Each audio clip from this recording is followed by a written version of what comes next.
the liaison meeting this evening. Pam, have we got any apologies that we need to record? Does anyone want to report any apologies for absence? I've got Councillor Paul Gregory from Graig and Mandy George from Lanwern has sent apologies. Okay. Does anyone else want to record any apologies on behalf of their colleagues in the Community Council? I've got one for Nigel Hallett. Thank you. Anybody else?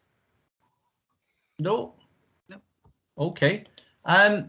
Well, we'll juggle with the agenda a little bit this evening because obviously we've got a couple of presentations. I'll leave the minutes from last time and until last, if I may.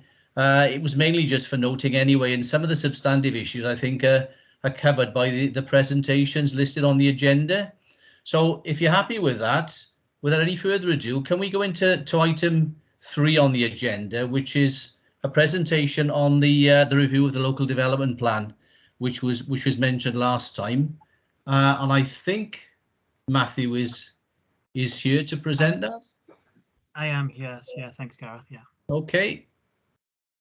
Over to you. Let me share my screen.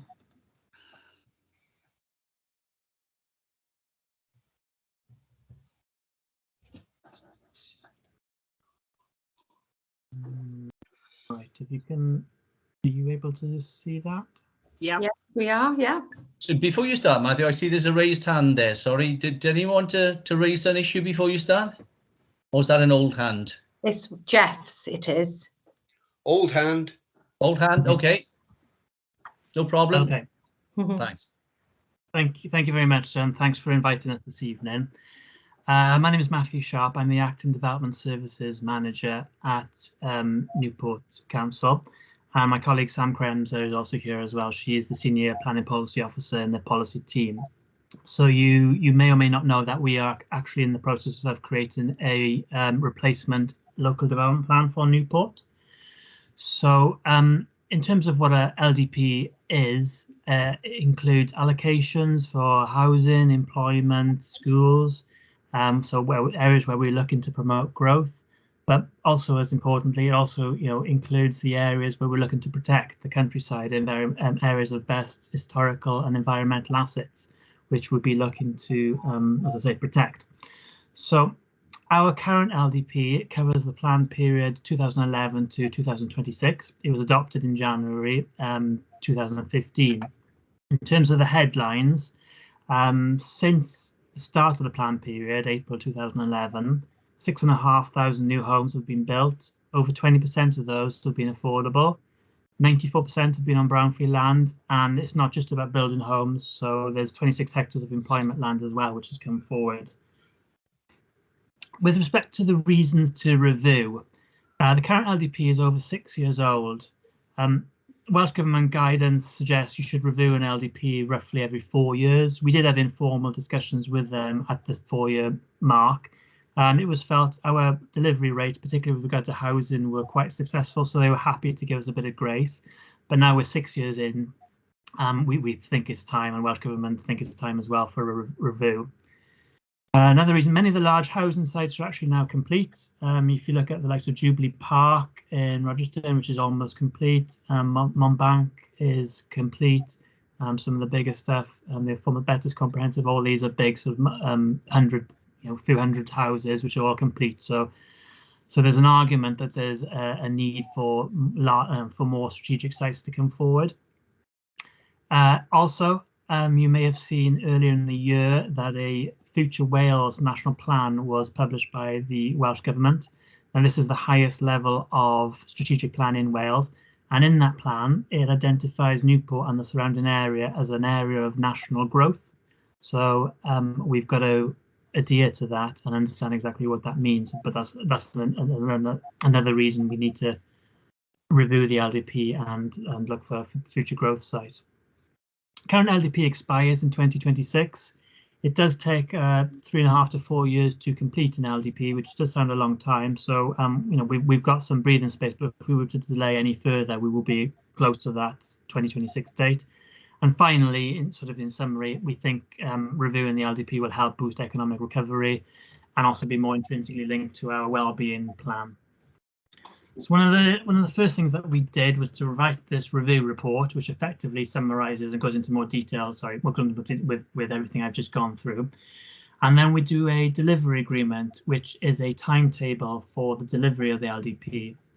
I'll go through that in a bit more detail in a second, but it also includes a community involvement scheme, which sets out when and how the council will consult and engage with stakeholders at what stages, which of course includes consulting and engaging with the community councils. With respect to the delivery agreement, so the delivery agreement was approved, if you can see my cursor, approved by Welsh Government in May earlier this year. So this is the whole plan. We've been out to candidates. We've sought candidate sites, so asking the market, asking developers, asking members of the public what sites they'd like to put forward as part of the new plan. We've also consulted on our integrated sustainability appraisal, which is a bit of a mouthful, but ultimately what that sets out are the criteria that we'll be judging, we'll be assessing new site allocations as well as new policies against. The next stage, which we'll be looking for your assistance with as well, hopefully, looking at visions and objectives for the plan and what growth options, low, medium, high growth. Preferred strategy is effectively our first effort of the draft LDP, and we'll be looking to release that for public consultation August next year. There's plenty of stages for public consultation where you'll have chance to get involved and to shape the plan. So that's roughly that's the delivery agreement. So there'll be a consultation for the preferred strategy. We then produce the deposit plan, which is what we're saying is what we're going to submit. We then submit that to Welsh Government. It's then examined. We're looking at sort of summer 2024 for an examination where people can, usually people will go in and we'll have a brief, we have a discussion around a table, but I think they're more virtual now. But maybe in 2024 they will be back to some sort of normality. That examination is an opportunity for supporters, objectors to put forward their views. It's just another opportunity for engagement. And eventually then we get the inspector's report early in 2025, and that's then adopted. So we'll have our new replacement plan then.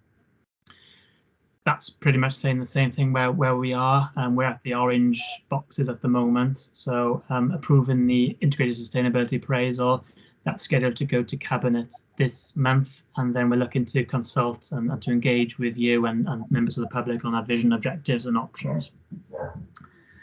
One thing I mentioned is growth options. What we are looking to do, or what we will be doing, I should say, is that we are engaging with demographers. We're looking at population of Newport, in-migration, out-migration, number of jobs, what our aspirations are.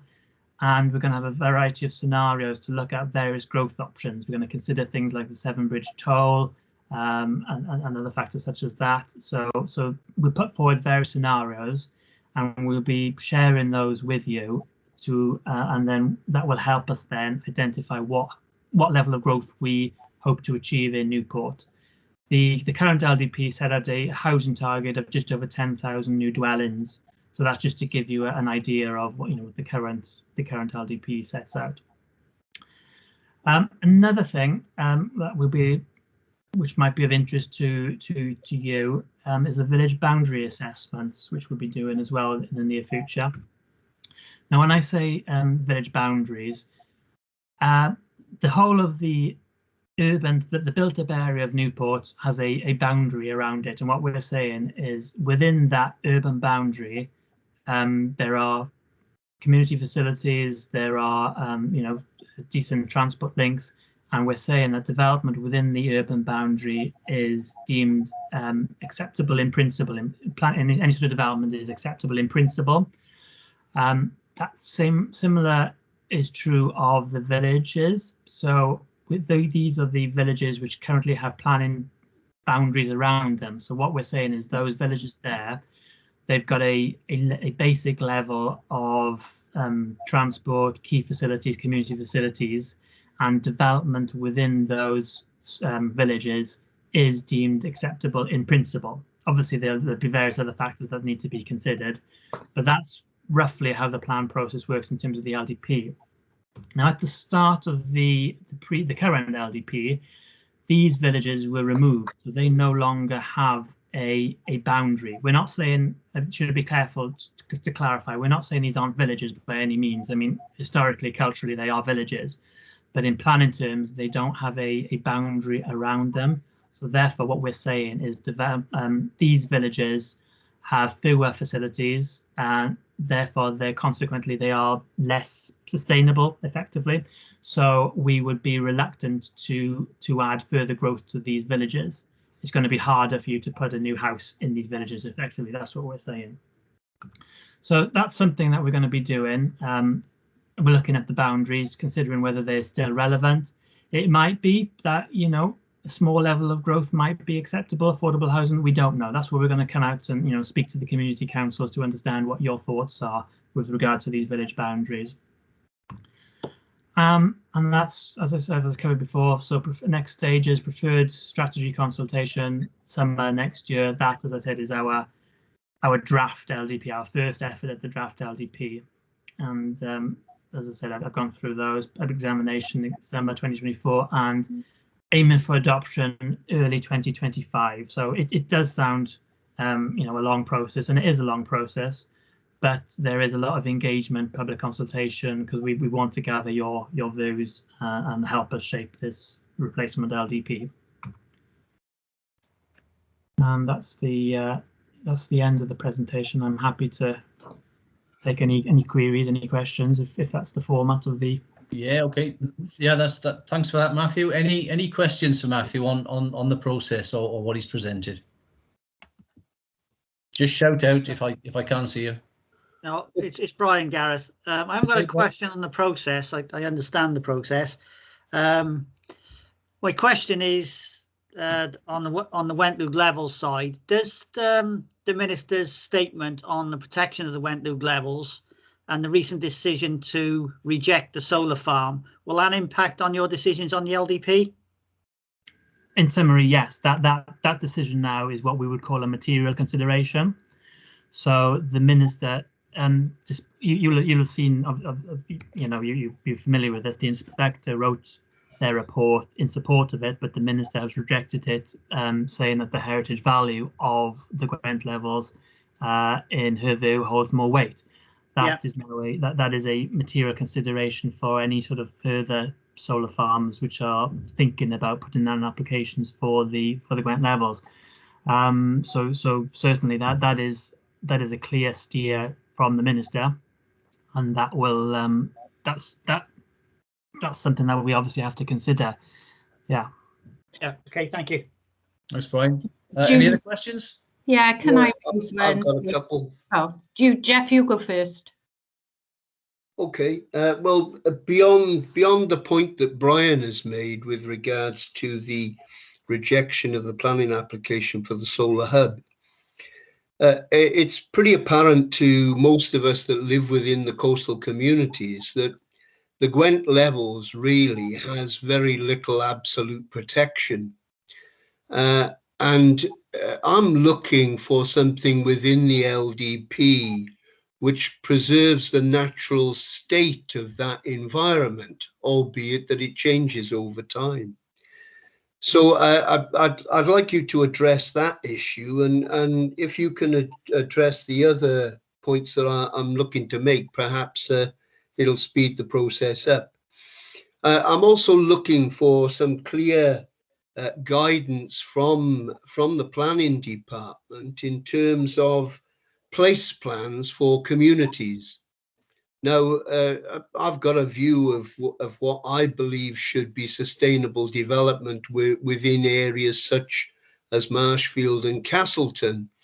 So I'd like you to address that, and further, touching upon your last comments about the settlement boundaries. I'm wondering what was the basis for excluding the community of Castleton and Marshfield from that, because I think if you spoke to most people within that community, they would probably say that the area has been overdeveloped anyway. And it's quite commonplace, you know, where one property is kind of demolished and hey ho, we find applications for 4 or 5 in its place. Now, the infrastructure simply isn't there to sustain it. There is no bus service as such, to touch upon another aspect. So I'd like you to clear the field, if you like, and tell us on what basis was that our community excluded from the settlement boundary? Is it to be an advantage to us not to have a settlement boundary? All right. Okay. I've written those down. So the Gwent levels, you say that it doesn't have sufficient protection. I would disagree slightly, because it does have quite a lot of protection. It's a SSSI, it's a historical landscape, it's got a whole host of I can see people are shaking their head, but I can see that the inspector's report, which approved the Llanwern site, that makes an interesting read, because their first paragraph lists the whole host of constraints. What they say is SSSI, environmental, historical environmental landscape, archaeological significance. It lists about 5 or 6 different constraints, but it says, in the normal circumstances, you know, we would not be supporting any development on you know, of this scale in these areas with such high protection. But their conclusion for that particular solar farm was that the environmental benefits of the solar farm, which would power X thousand, I think 20,000, I'm not sure, 20,000 new homes, outweighed those constraints, those designations. Now, I've been to meetings where we've looked at putting a green belt. You know, can the Gwent levels be a green belt? That's not the purpose of a green belt. The green belt is there to prevent coalescence of settlements, like between Cardiff and Newport. And Welsh government policy actually dictates that you can put renewable energy on the green belt. So really, that is not the answer. I understand that you feel that there's not sufficient protection, but the first solar farm that was approved, put the second one to one side, recognises that protection, but it's just at that time Welsh government policy was heavily in favour of renewable energy. So we have had in our additional consultations, we've had representations talking about the Gwent levels, and it is obviously a concern to not just local people, but you know, the wider population of Newport, and it is something that we are addressing. I'm working with the Gwent levels, what are they called, the legacy people, and trying to help them, come up with meaningful planning arguments, because it's not just about refusing development. What they've talked about is to create a supplementary planning guidance looking at you know, to prevent development. But when you drill down to it, they're okay with certain types of development. It's just solar farms, and we've got to be really careful. And the supplementary planning guidance is as it says, it's just guidance. This solar farm that was approved in Llanwern was approved by Welsh government, and you know, supplementary guidance produced by a council wouldn't have held any weight with regard to that. So, but I fully accept your point. There are, you know, I understand there's lobbying amongst, you know, Welsh government that we're looking at areas of outstanding natural beauty. We've looked at green belts, but they just don't sit well. So I have been told that Welsh government are looking at something again, a separate level. They may create something, I don't know, but it is, believe me, it's, you know, it's being considered. So hopefully that answers that question. In terms of place plans, we don't have any in Newport at the moment. I believe there's a few in the Brecon Beacons National Park. There's a handful in Monmouthshire. Place plans, we would happily work with you with regard to creating place plans. It's important to note that place plans have to be in conformity to the LDP. So you couldn't completely disregard stuff with, you know, the policies within the LDP. You couldn't come up with your own land allocation saying we don't want development here or there, etc. But place plans. I mean, I'm Plan Aid Wales are quite keen to engage with community councils with regard to place plans. So that's something that you could perhaps talk to Plan Aid Wales about. And the intention would be that you create a place plan with our assistance, and then we could then adopt that place plan as supplementary planning guidance. Settlement boundaries. Perhaps I wasn't quite clear, but the boundary for Castleton and Marshfield, there is a village boundary for Castleton and Marshfield. So there is a line drawn around Castleton and Marshfield, and what we're saying is that Castleton and Marshfield does have a level of, a basic level of community facilities. It does have some sort of transport infrastructure. So development within the boundary would be deemed acceptable in principle. So that's so that Castleton and Marshfield does have a village boundary at the moment in the current LDP. Okay. Does that answer all your questions? In the broader sense, yes, it's something for consideration. I mean, you asked whether it would be beneficial or not to have a boundary. I guess that depends on your view, whether you're pro-development, whether or anti-development. If you were completely anti-development, you didn't want anything, then it would be beneficial not to have a boundary. So you look at the areas of, let's say, Lower Macon, Redwick, because they are more isolated, so to speak. They don't have good, decent transport links. They may have the odd bit of community infrastructure, but nothing significant. We are saying that we wouldn't really want those villages to have any, further development. Therefore, we're removing the boundary, which doesn't completely say no to, a replacement dwelling, for example. That might be acceptable, but anything more than that, they would find it hard to achieve. So hopefully that addresses that.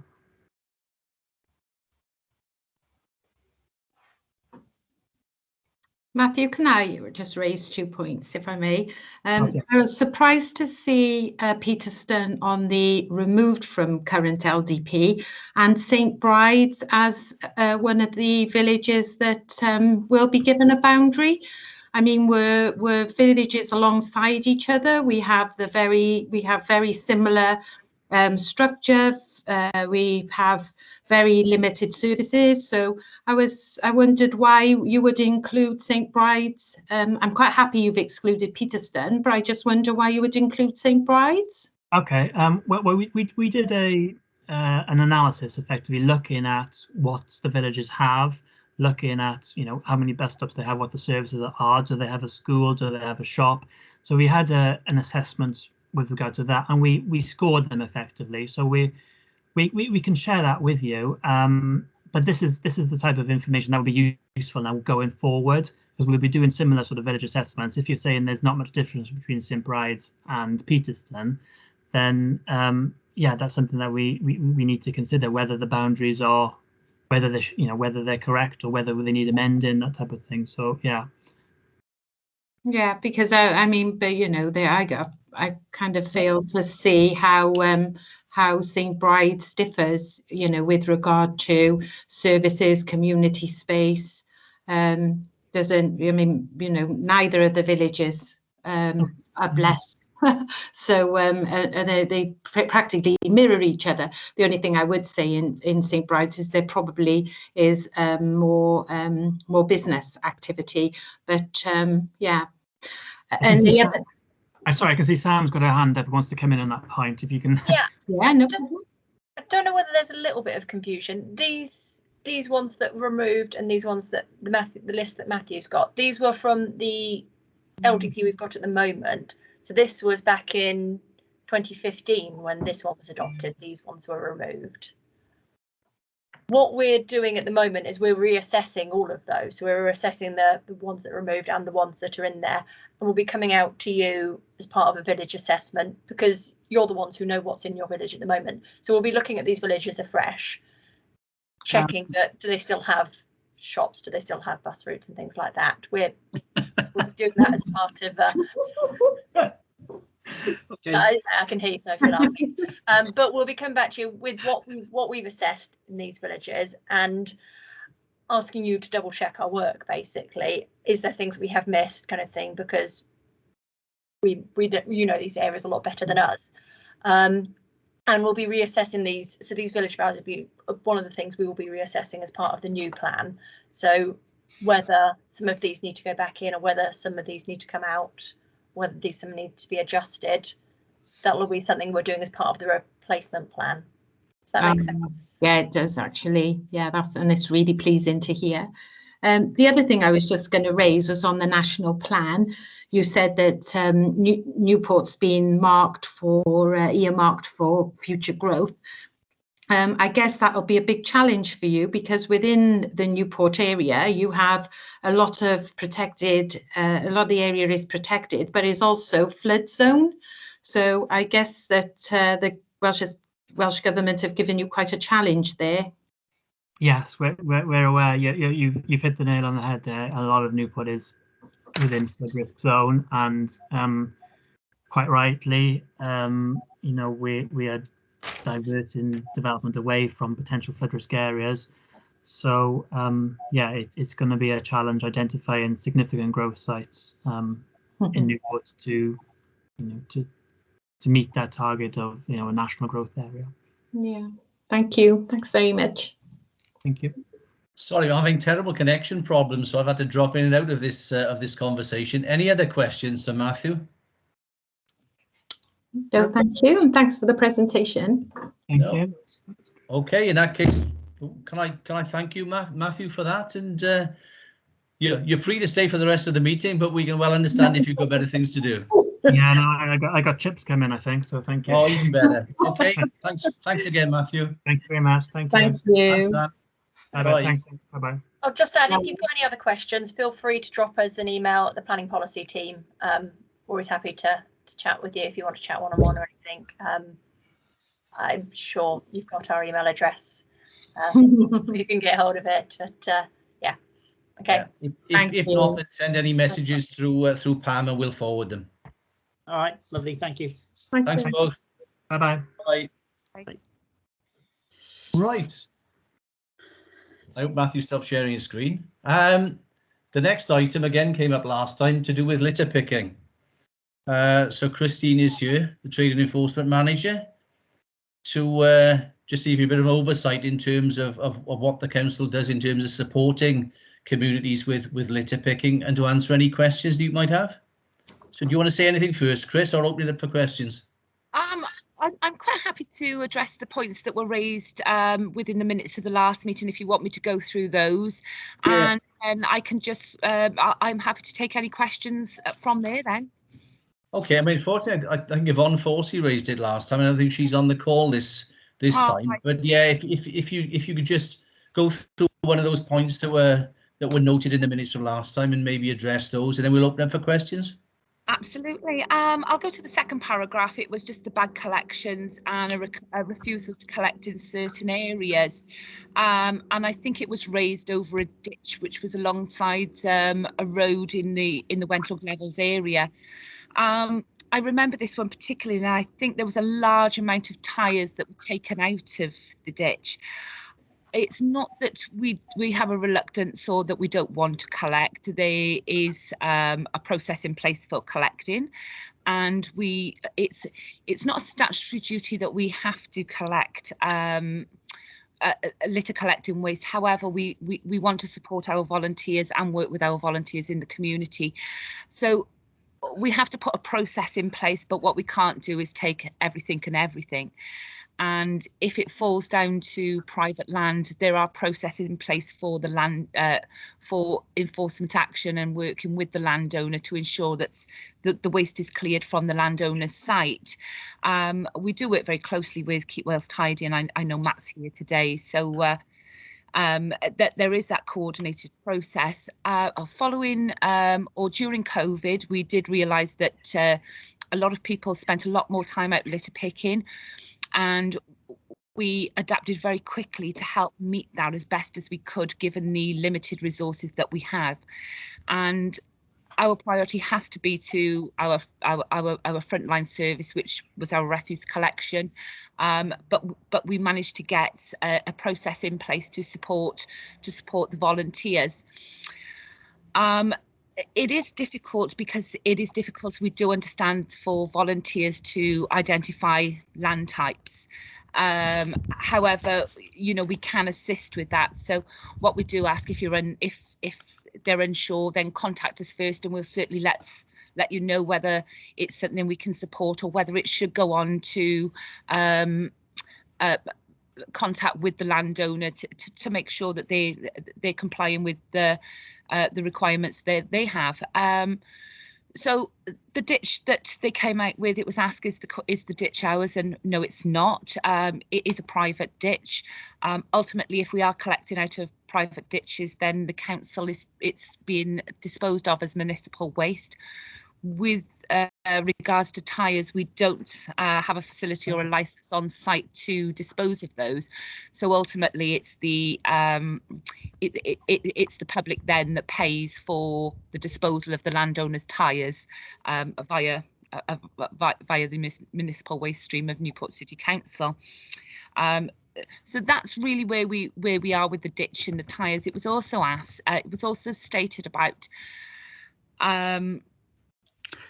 Particularly in the Wentlug levels and the amount of bags that are collected, we're more than happy to support that. However, there has to be an understanding on where we can and where we can't collect. There was one occasion where the bags were, and it was about 50 bags were stacked on the corner of a 50-mile-an-hour road. And it was requested that the team manually handle cross the road into a lay-by, which just doesn't is just not acceptable with traffic management. Therefore, the council then has to put that extra funding in to get traffic management at between £750 and £1,000 to go. So it's not that we won't support or we can't support. We just ask for a more communicated and a more involved process, that should it be a large litter pick, that either the council or Matt from Keep Wales Tidy are contacted, and then we can let you know. We want you to work safely. We don't want anybody getting injured. We've had occasions of waste being dragged out of reens in the middle of the road, and but we want you to work, and we want you to work safely, and we want to support you as much as we can, really. But as I say, there has to be policies and procedures in place, and it can't be to the detriment of our statutory provisions. Okay, could I come in there on 2 points, Sorry, please? before you come in, I can see a hand raised, but I can't see who it is. I apologise for that. It's My Davis. Kath, yeah. Did anybody come in? You're on mute, Kath. She's still on mute. Can you There you see go. me? Ah. My camera's on. We can hear you I now. can hear you now. Yeah, that's fine. Right. I attended a One Voice Wales Keep Wales Tidy session this afternoon, and I believe Keep Wales Tidy have started a project called Cairo Cymru. Is that right, Matthew? And Yes, Carrie Cymru. Carry Cymru. Yeah. And I think it's a really good idea, promoting working together with the litter pickers and the local authorities. And I know it's in its infancy at the moment, but I think there needs to be better communication and understanding from both sides. And I think this is I don't know if it's going to, I think it's going to be launched in October. Is it, Matthew? We're currently running now, so we've got It's running now, is action plan of what we're doing and what we're trying to achieve. And yeah, so we're just sort of ploughing through that and then hitting all our targets as they come up, as they're scheduled. So with different campaigns like dog fouling, litter picking trials, then we'll always be constantly supporting community groups and any issues that come along with that as well as working with Christine and Scott and everyone on those sort of issues.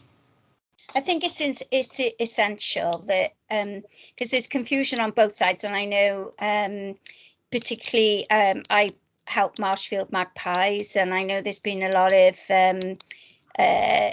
frustration on behalf of the litter pickers, because you know they work really hard to get all these bags together, and they just think, well, we've done the hard work and we're saving the council a lot, and we just want to see the bags gone and any fly tipping.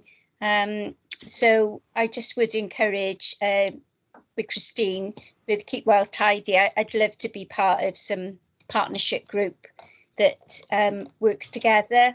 Yeah, and I think, Kath, I think it's important to realise that we provide a service for the removal of fly tipping, and if it's reported through our MCS system, our average for removal of fly tipping is 1.5 days, with most of the fly tipping. The difficulty comes in the collection, the volunteer collection should only be for litter. However, we end up with fridges, tyres, gas bottles. We end up with absolutely everything that ultimately is collected that's on private land and not on Newport City Council land. And you know, we have to be transparent in our waste and where our waste is collected from and where our waste is being sent, and the costing around that. And it's very difficult then when we're picking up waste off private land to be able to justify the expense for that. So we do ask all volunteers that it should be litter only, and they should be in the bags that can be provided from Newport City Council or from Keep Wales Tidy. I understand that, Chris, but I think that the residents and the community, they just want to see the area clear of whether it's litter or a fridge or whatever, and that's where the frustration comes from, that they don't know where to turn to get the other items cleared. Absolutely, I totally agree, but there are provisions, and there's statutory provisions in place that are managed through either our environmental health team or our planning team to work with landowners on removing accumulations on their land.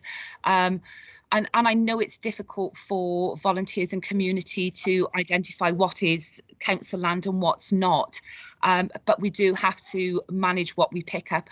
And we also the thing is, I understand that, but I think it takes so long for you to track down a landowner and to find out who's responsible for getting whatever out the ditch. And because other fly tippers see the litter in the ditch, they think, oh great, we'll chuck ours in on top, and it just becomes an accumulation then, and obviously it attracts, you know, pests and rats and, you know, bad odors. And I think people, you know, the community just want to see absolutely, and I don't disagree with that, but you know, it has to be done safely. And I've actually physically seen myself, an adult and a young child with a grappling hook pulling a fridge out of the Reen on the Broadway with no high vis, no traffic management, and they stood in the middle of the Broadway, which is what, 50-60 mile an hour road.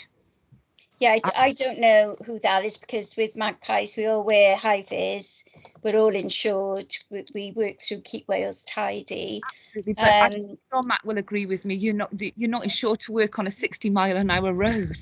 No, well, I haven't, and I haven't seen anybody from Magpies do that. But I just think the only trouble as well with the fly tipping, it seems very unfair that it falls on the owner of the land to, you know, be responsible for clearing this stuff away. And a lot of landowners just think, sod it, I'm not going to do it.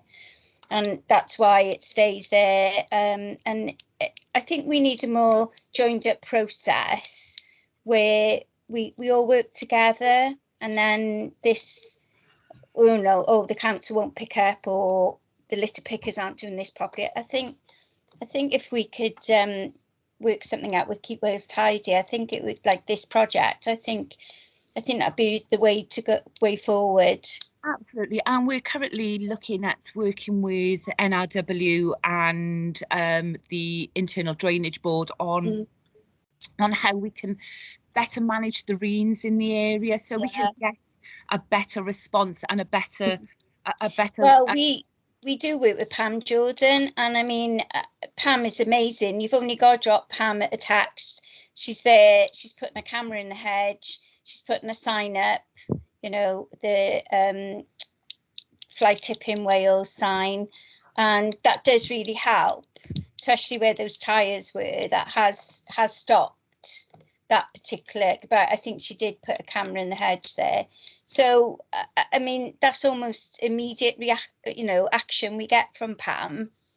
The difficult, and I work very closely with Pam. We work on enforcement cases together. Fly Tipping Action Wales work under different organisation to us. To put a covert camera in, we require what we call a RIPPER application, which is basically an authorisation from a magistrate to say that we can install these cameras, and we do. However, Fly Tipping Action Wales don't use a RIPPER application, so therefore they're quite happy to go off and put that camera in place. It's Newport. But that's what residents want. They want. Unfortunately, it's Newport City Council's policy, and it's most local authorities' policy in Wales that if we undertake a covert operation, then we require this application in place. And I think that's the commissioning officer's guidance. Gareth, am I right? Yeah, it's not a policy. It's a legal requirement of the legislation.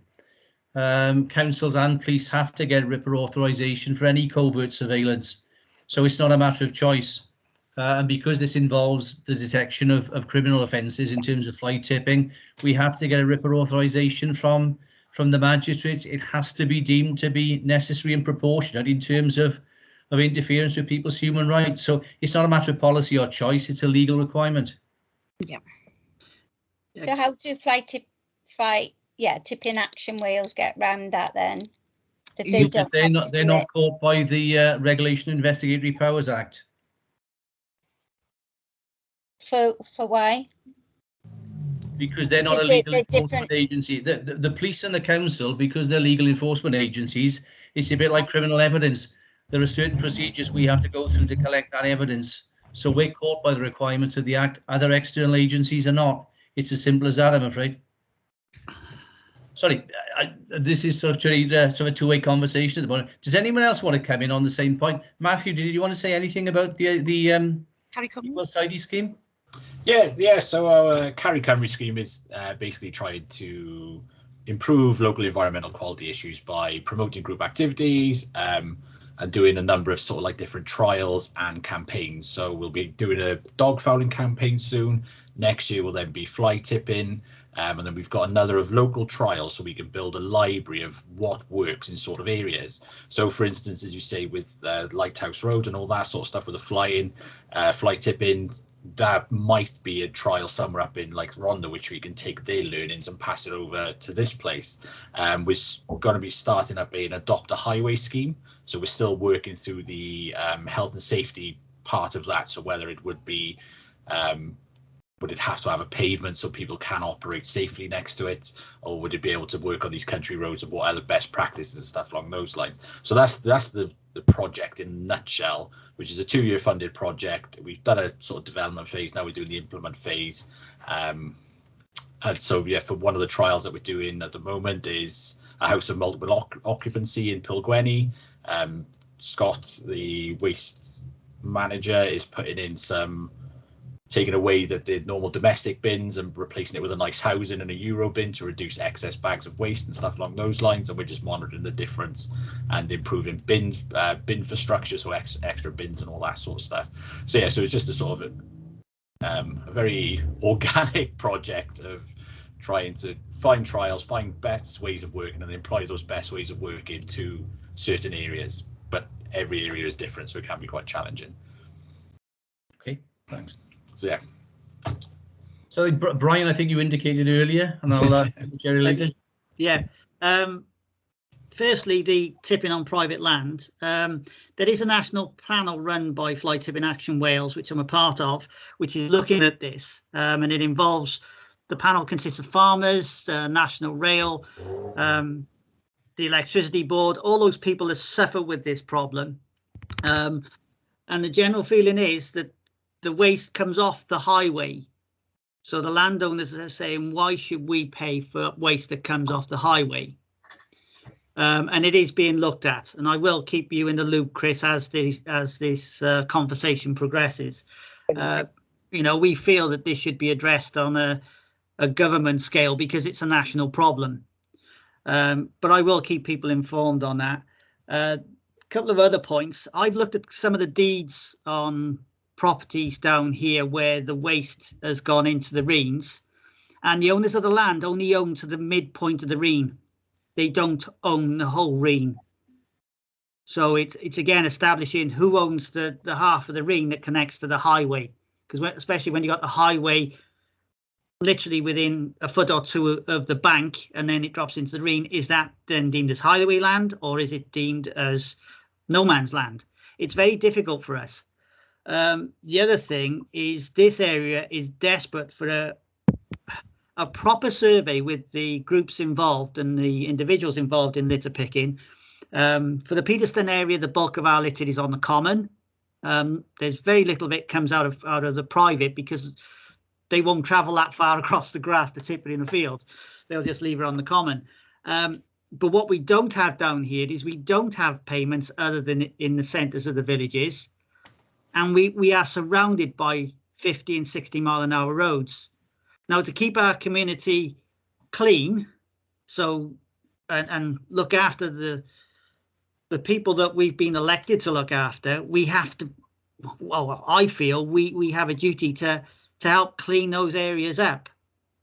So we need to know what we can do, where we can, where we can place our waste. So it needs someone down here to come with us, because if we decide that the waste has to be collected in a 30 mile an hour zone in a lay-by, then we have to establish how we get that waste to that lay-by. Because for us, if we litter pick to the Cardiff border, we be walking over 2.5 miles to come back to that 30 mile an hour point, carrying waste. Absolutely, and I totally agree with you, Brian. If the booking system now that we have to book the collections for community volunteer collections, if it's going to be a large event, so anything over than 10 bags, so I would say anything more than 1 or 2 people collecting, it stops you to contact us anyway, and then we would obviously either myself, Matt, or we'd more than happy come along and have a chat to you, tell you how to safely work on those roads. If you don't have a pavement, then don't pick up to 2 meters before the road and stay backwards. I know we've had support from the drainage board in the past on doing here last Green Lane, where they've provided the traffic management for us. So there is that facility and there is that support there. You just have to contact us, and you contact us in the right manner. I mean, posting social media posts over. I don't believe social media. You're talking to the wrong person there. I hate it. And they don't achieve what's I think perhaps they're set out to achieve, because they're very negative, they're very derogatory, and sometimes it was just been an easy case of just booking the collection and we'd have been there to support you. We've got an additional 2 teams now, so we've got 2 teams so 9 times out of 10, if you put a report in, as I say, it's being picked up the next day. We just need to know about it. Yeah, I'd agree. The fly tipping collections at the moment are brilliant, but I can tell you I was on a big cleanup in here last with NRW involved. We started with 6, we ended up with 5 and a big machine, and the only person in a high-vis jacket on that day was me. There was no road traffic management, there was no high-vis jackets other than myself. And they came out and they worked there from, we started at 10 o'clock and we finished at 4 o'clock in the afternoon on a Saturday. Yeah, I can't speak for NRW, but both Yeah. Matt and I would say that certainly wouldn't have happened on our watch. Yeah, 100%.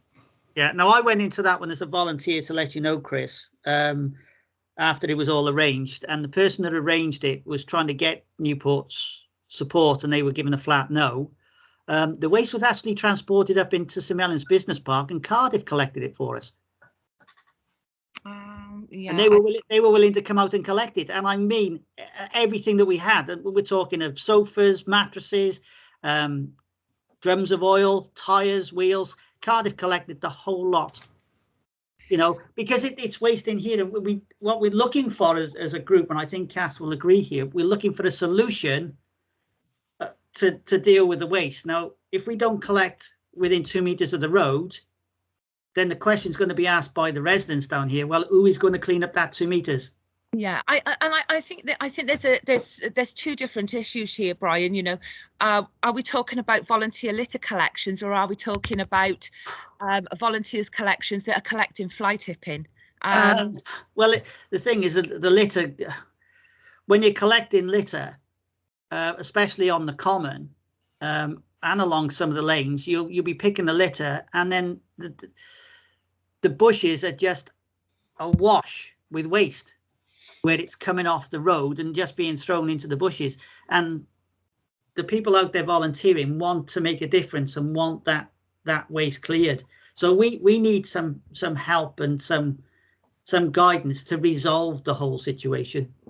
Yeah, and I think I don't say that you don't need that guidance and that support.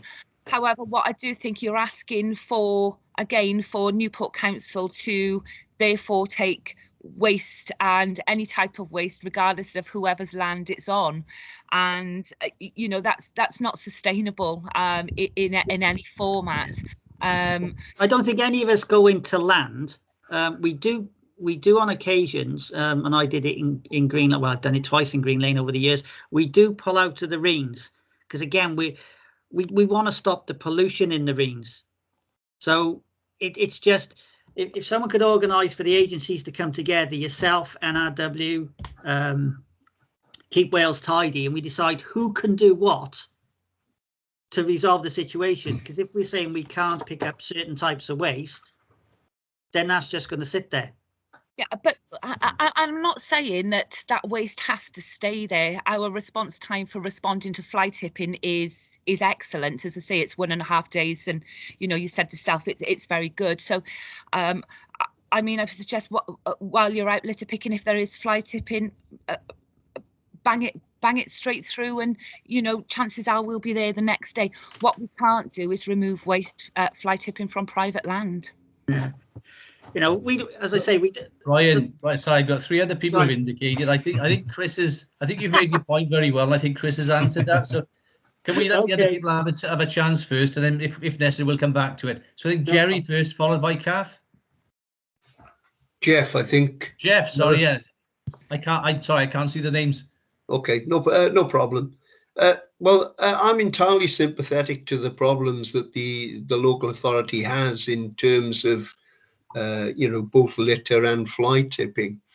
But I'd like to applaud, nevertheless, the volunteer activity of groups, because I think without that, we would descend into chaos, really, as far as waste was concerned.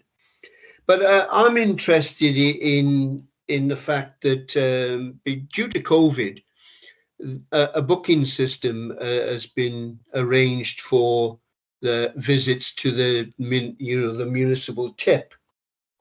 Now, personally, on a personal basis, I found that scheme to work wonderfully well.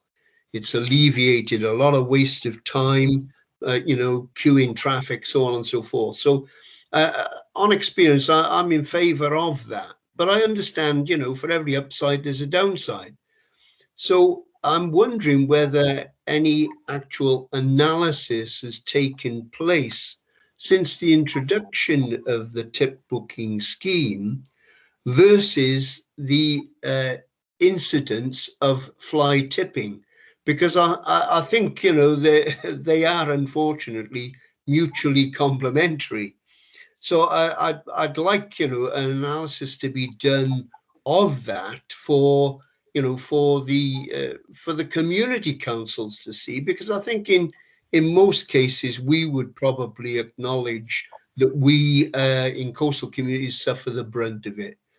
Now, as a consequence of all of that, my second comment is directed to the level of prosecutions that take place. So some little while ago, I asked a freedom of information question regarding prosecutions. And I was quite startled, actually, by the response that I got. But I don't want to go into that historical thing. But I would like to know, what level of prosecutions have actually proceeded within the last, shall we say, for argument's sake, the last year. I'm just pulling it. Funny enough, I just asked somebody to pull me off some figures today for a different reason. So if you just bear with me, I should be able to find you a brief. If I just. We've obviously had a delay in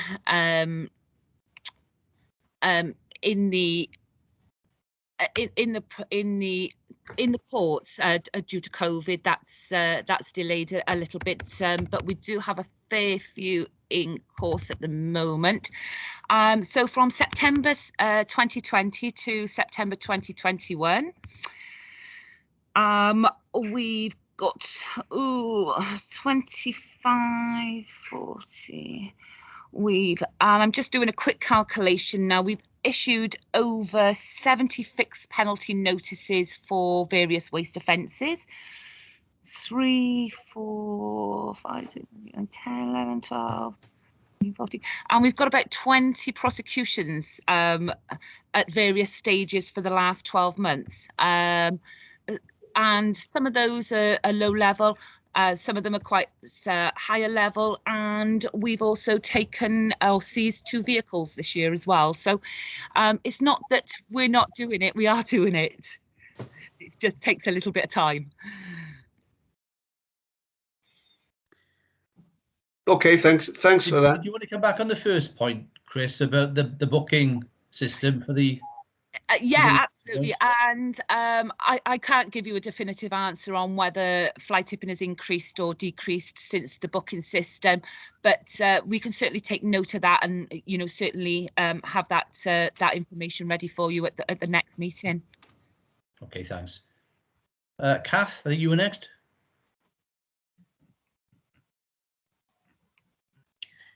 Yeah, thanks very much. I think from what I've just heard between Brian and Chris, I do think it's really essential that we get some sort of partnership off the ground. I know I'm just repeating myself, but I do think there seems to be this, I don't know, there's frustration, misunderstanding, and I think we would all benefit from working together and having closer relationships. So I would really like to pursue that. Yeah, and we're not adverse to that. Both Matt and ourselves are more than willing at any times and any opportunities to come out on weekends and support groups. We've got a couple of fantastic groups that, and particularly in the Marshfield area that we're doing wonders with, and working really well. But they do take time, and we do have to manage the expectations of the group. We can't take everything all of the time. It's just not sustainable. But yeah, the framework is already set up with both Matt and myself. I think it's for anybody who feels they want to get involved in community work to make sure that they contact Matt and I to firstly make sure, and our priority is that you're doing it safely. Would you come and say if we organised a slot at Marshfield Village Hall and we got, people who litter pick there, would you perhaps, and Matt, be prepared to come and just absolutely chat to people, just so everybody knows exactly where they are? Absolutely. That was my initial thought when you said Yeah. about the communication aspect of it would be to Yeah, get I together think and that'd be a create really good idea. create like a system in place of knowing what to do and what not to do. Yeah.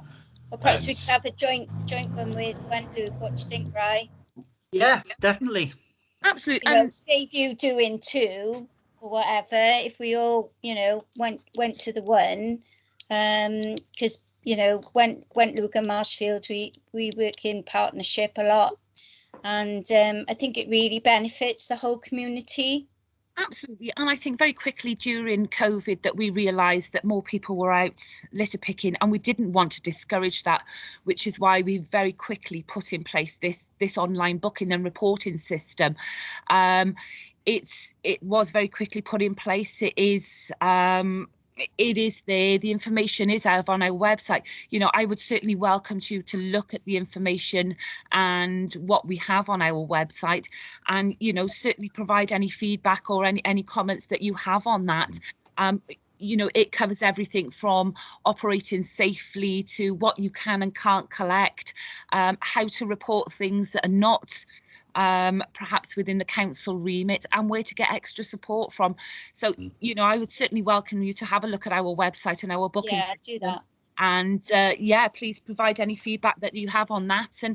But I'm more than happy to come along to any meeting. And we could always do it as like an informal training session of how to use the app and what we can report and all that sort of stuff. Maybe it might be worth inviting Fly Tip and Action Wales as well, if they've got the facilities to put in covert cameras in place and stuff along those lines. And then I guess it could be a good exercise to identify problem areas and then tackle those areas one at a time. Because I know I've got a little bit of funding through the Carry Cymru project to put together a trial in place. So maybe taking what the Adopt the Highway scheme does, and if I do a little bit of research now with my colleagues that are project officers in rural areas, such as Powys, which they come across all this type of issues all the time and what their procedures are, then we could have a bit of sort of like a workshop on that of how to safely move forward, but then also create a difference. And if it could be like social media campaigns, like keep the roads clear and maybe put up a few signage of this area is kept clean by volunteers, please don't litter, stuff along those lines, then potential my funding could help in trialing that, so to speak. I think a community training day would be ideal. You know, it would allow us to manage the expectations of the volunteers, but still show them that they are supported and a valuable asset to Newport in helping our communities and keep our communities clear. 100%. Okay. I'll contact you then, Chris, and we'll sort something out. Brilliant. Yeah, that's great. Thanks. Okay, Julie. Yeah, I just wanted to say thank you to Christine. I don't know whether I don't know whether whether I might drop some of her team in here, but as somebody who regularly litter picks the B4239, and if we just concentrate on litter, the majority of the stuff that I pick up is recyclable. So it's people just throwing things out of their car windows. So it's your bottles, a lot of cans, and not always just non-alcoholic. We get an awful lot of alcoholic as well. And I litter pick and I put the bags on the side of the road, and then I understand that, you know, it has to be in a safe place. So then I go in the car and I pick those bags up and I bring them back to the bus stop. And that's where your team actually pick them up when they empty the bins. And I'm extremely grateful and I thank you for that. The most frustrating thing is that, as I said, most of this is recyclable. So what I did prior to COVID, I got a little bit nervous during COVID, but what I used to do prior to COVID is I used to separate all that recycling, and Waste Savers were quite happy to take it away. I put it in my normal recycling bags, and they would take it, and that just left us with actually a minimal amount of waste, which, as we produce so little, I could even put that in my green bin. So it's only since COVID really we've had to be much more careful that I haven't separated. But that's also, you know, when we go back to some normality, if we ever go back to some normality, is something that, you know, we need to consider as well, because I would say that probably 90% of the stuff that I pick up is recyclable. Yeah. Thanks, Julie. Thanks. Yeah. Well, say that the white see-through council bags, they are recyclables, aren't they? So we put recyclables in there, and then they get sent off and diverted from landfill. Whereas then anything else is put in the red Keep Wells Tidy bags. Yeah, so in that respect, we do the clear Newport bags as well as the red bags. For when we're doing the litter, we put bottles and cans in the clear Newport bags. Oh, well, I need some of those then, because I actually put everything in the red. Oh, drop me an email, Cool. Julie, and I'll get you Yeah. some. Yeah. Oh, lovely. Okay. Yeah, part that's of our litter hub network as well. So part of the Curry Conwy project is setting up litter hubs where people can go rent out litter picking equipment, collect the red bags. There's all the processes that Christine has put in place of how to do that, how to do it safely, all that sort of stuff. So then they're insured. And then there's also red bags and white bags at these hubs. Yeah. So if you do go to the hubs, if you're going to Keep Wells Tidy litter hub map, they should have white bags there. So you can pop into like Maindy Library or Newport East Community Centre and just say that you're a litter champion or work with Keep Wells Tidy, and they'll give you white bags as well. Well, we're looking to set up, like Marshfield Magpies, we're looking to set up a team for Peterston and St Bride's and set it up properly. So I guess we would we'd be even more aware then of the proper, but this is just me going it alone. Trying to it. Of course, of course, if any support in any of that, setting up the sort of litter picking group ideas, I've got funding as well to give equipment, so litter picking hoops, bags, and the pickers themselves, so I can donate groups to newly formed groups as well to support them and get them started.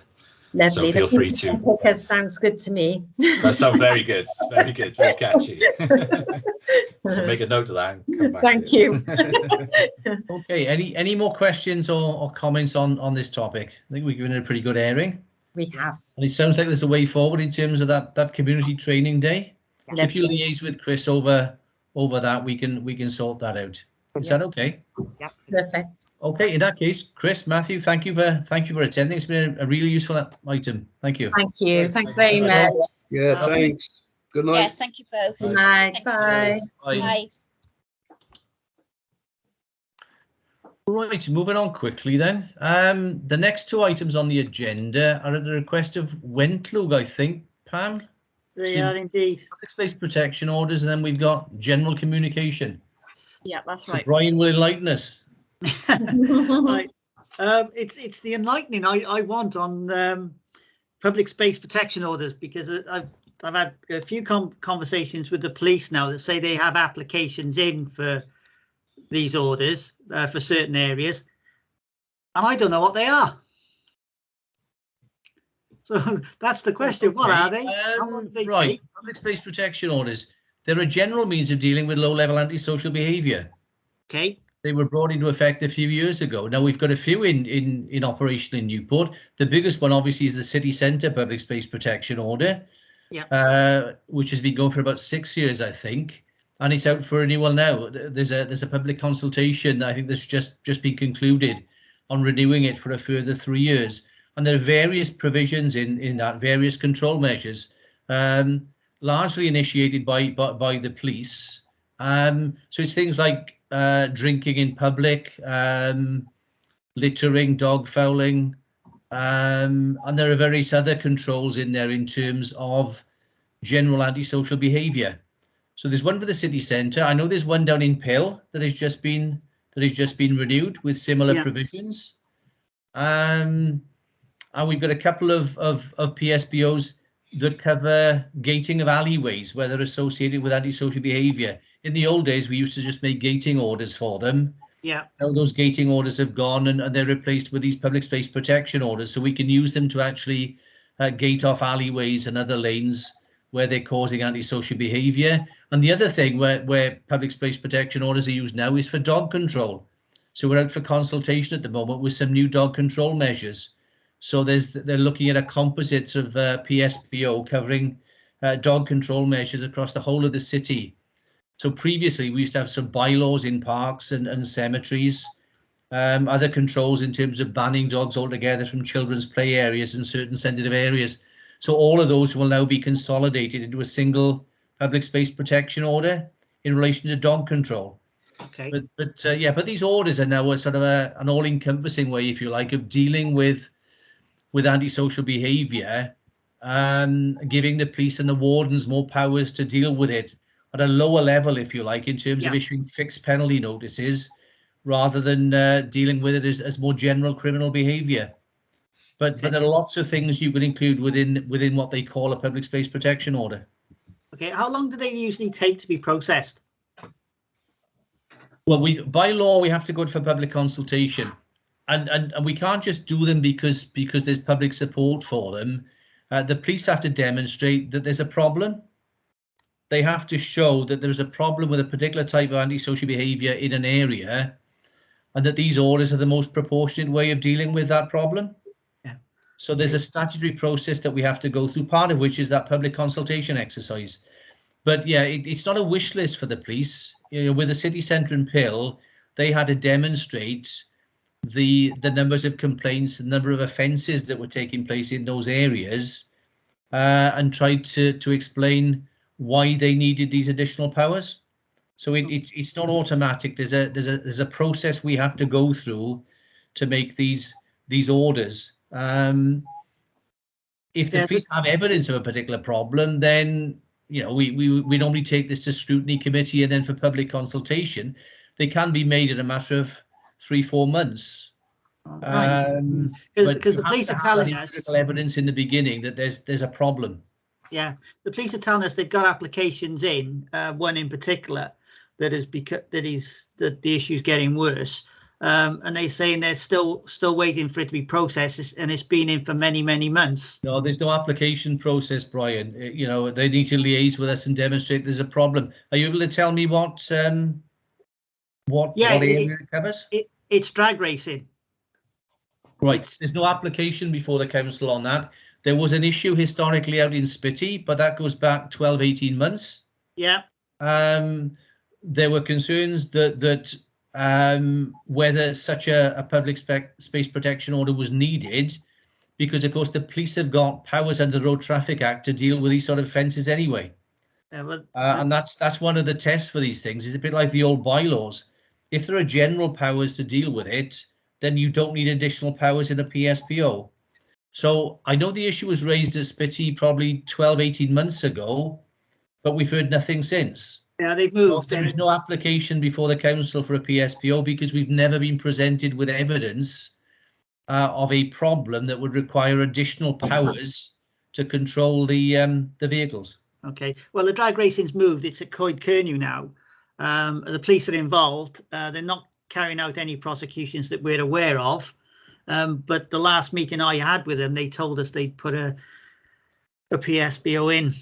No, that like I said, it's not an application process. They would liaise with us through the Community Safety Partnership Group, demonstrate there's evidence of a problem, and then try to explain to us why their existing powers are inadequate to deal with the problem.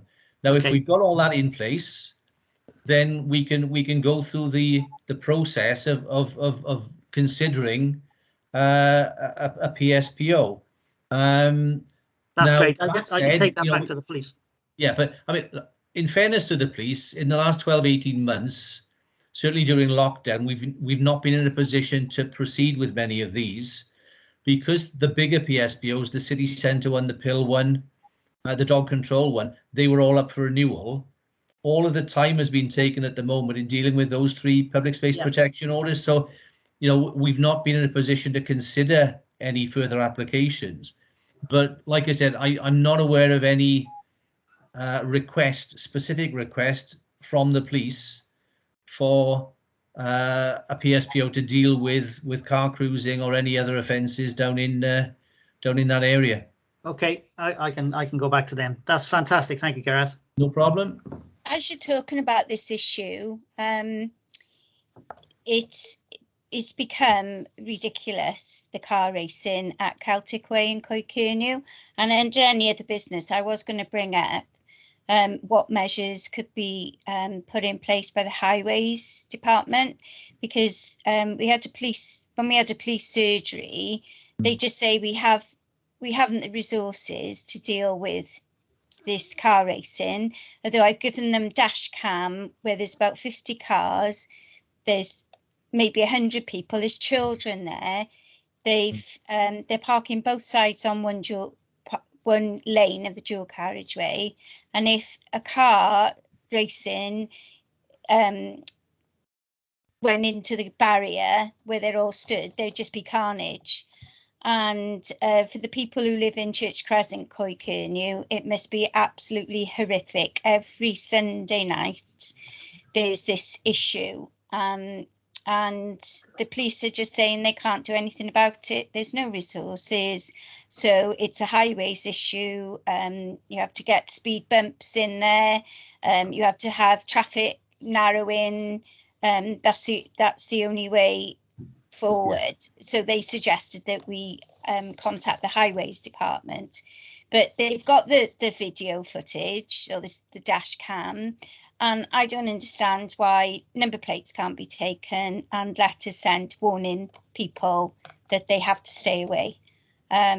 So they passing the buck onto the council, basically. Yeah, well, it's not for me to agree or disagree with that. That's the concern with a public space protection order is about low-level antisocial behaviour and fixed penalty notices. But It's this isn't not low designed level. to deal with criminal behaviour in terms of people speeding and reckless driving on the highway. So this is the issue with the PSP. It's not a panacea for all of these problems, simply because it's not a priority in terms of policing.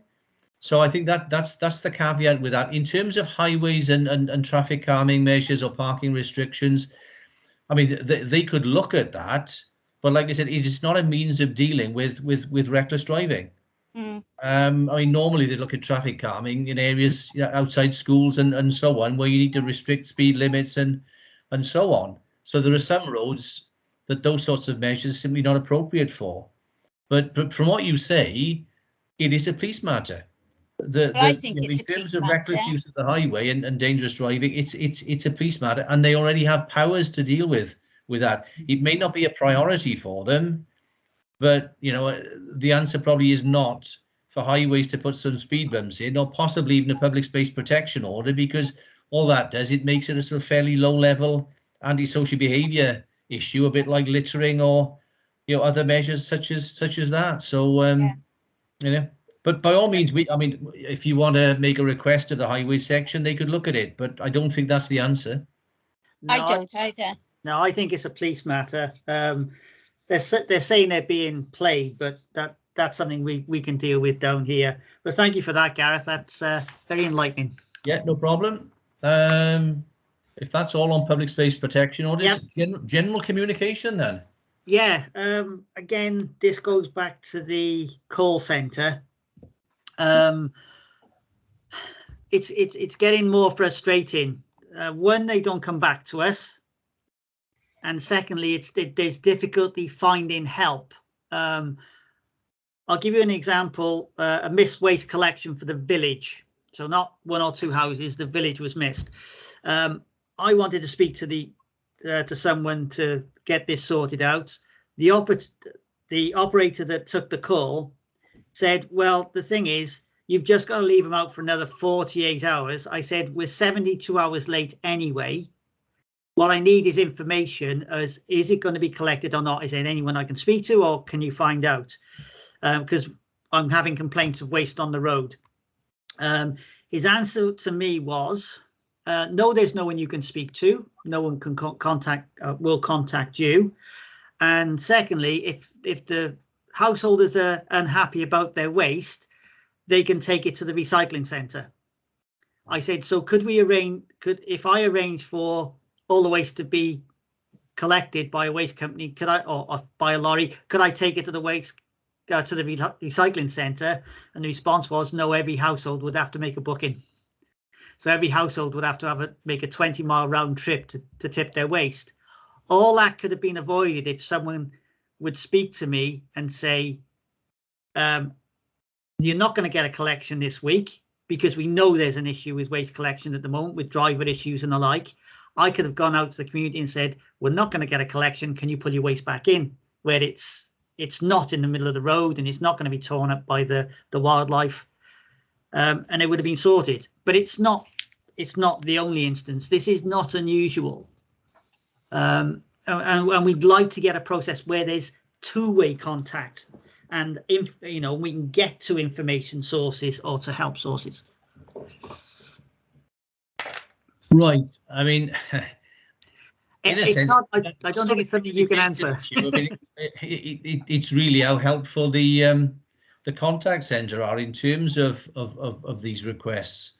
I mean, obviously, I can feed that back to Paul Jones and the customer services manager, Kerry Foote, in terms of how helpful their staff are in terms of the contact centre. But I mean, it's other than that, I'm not really sure what we can do. Yeah, COVID has highlighted us as community councillors that the people that we're representing are not adverse to coming to knocking your door at 9 o'clock at night to complain and the like, because they bring in their problems to us. So we'd like to go back and either have a solution or say this is what's going to happen, but we're not able to do that because we're not having anything fed back to us. Can I just butt in there as well and say I've personally reported lots of incidents on the app, and in your Newport City Council Charter you say that and it comes up on the app, you will be contacted within 5 working days, and I've never been contacted ever with all the things I report on the app. I never get thank you very much, 5 days later, thank you very much, we're addressing this issue, or just a little bit of feedback. Well, if this is a common issue, then I mean, what I'll suggest to Pam maybe is that we'll have some. We've done it previously, I know, when Leanne Rowlands was in post, but yeah, maybe we could have someone from customer services, from the contact centre, that could attend one of these future meetings just to go through this, and they can hear your concerns then directly, because obviously they're the ones who developed the app, they're the ones who developed this CRM system now for logging complaints. We're encouraging and directing people to complain online and do these things via the app. But if you've got concerns about how it's working, then I think they need to know those concerns directly from yourselves. So I think that'd be a really good idea. Okay. Yeah, because I mean it's difficult for me to answer those issues, because obviously I've got no idea why you're not getting a response, or why the app or the website is failing in that respect. So I think the best thing I can suggest is that for a future meeting we ask somebody from customer services to attend. Obviously we've got a flavour in terms of what your complaints are and what the concerns are, and we can take those concerns up directly with them then, and they can provide you hopefully with some direct answers, rather than for me to try and guess what the issues may or may not be. Yeah, I never expected you to give me an answer tonight, Gareth. It was. Oh, that's good. You've given me the answer that I want, is to get them in front of us, and that. I think we can do that. I think we're trying to encourage people to use these online reporting facilities. So if there are issues with them, we need to know that. So yeah, I get a log number. I get the log number. Yeah, no, never had the easy bit. I've never had any contact after the immediate response log number, not for anything that I've ever reported. Yeah, the log bit is the easy bit, because that's automatically generated by the system.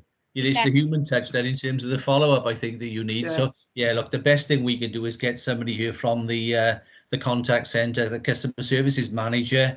We'll give her a flavour of your concerns, so she's prepared, and then you can raise these issues directly with with her, because yeah, I think she needs to know that if there are faults in the system, we need to correct those faults. Yeah. It's in our interest to do that. Absolutely. All I can say is outside of individual complaints, I mean, clearly from a community council point of view, I've said it before, you know, under the other charter, if you're having problems in terms of communication, you've got Pam's details and you've got my details as the single point of contact, if you like, for these sorts of issues. So whilst we can't deal with individual complaints, if there is a general sort of communication problem with a specific council area, then by all means, you know, feel free to get in touch with us and we'll take it up with the appropriate head of service. Yeah, Okay, thank you, Gareth. we've had a couple of via the community council with NCC, and we didn't have a meeting in August, and we're still awaiting a response from July. To what, sorry? There was a couple of issues that our clerk has written in about, and he's just written again now, or emailed again now, because we just haven't had a response. Who's that been sent to? Highways is one. Right. Jeff, can you help me out here? Unfortunately not. My you brain obviously is weren't slipped out paying of gear. attention last night, were you, at the meeting? I know Highways was one, but I've seen a couple of emails that the clerk has sent. I can find out. Okay. Sorry, was that to myself or? No, it was at the department. All right, because if In you the, need me to send anything on for you, that's absolutely fine. You can send me an email anytime if you want me to send anything for you. That's no problem. Brilliant. Thanks, Pamela. No problem.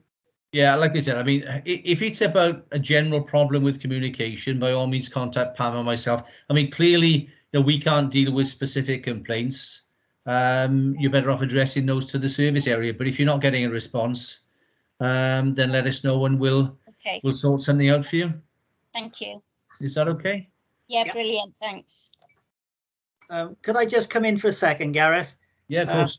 Could I give my apologies? I'm actually half an hour late for an AGM.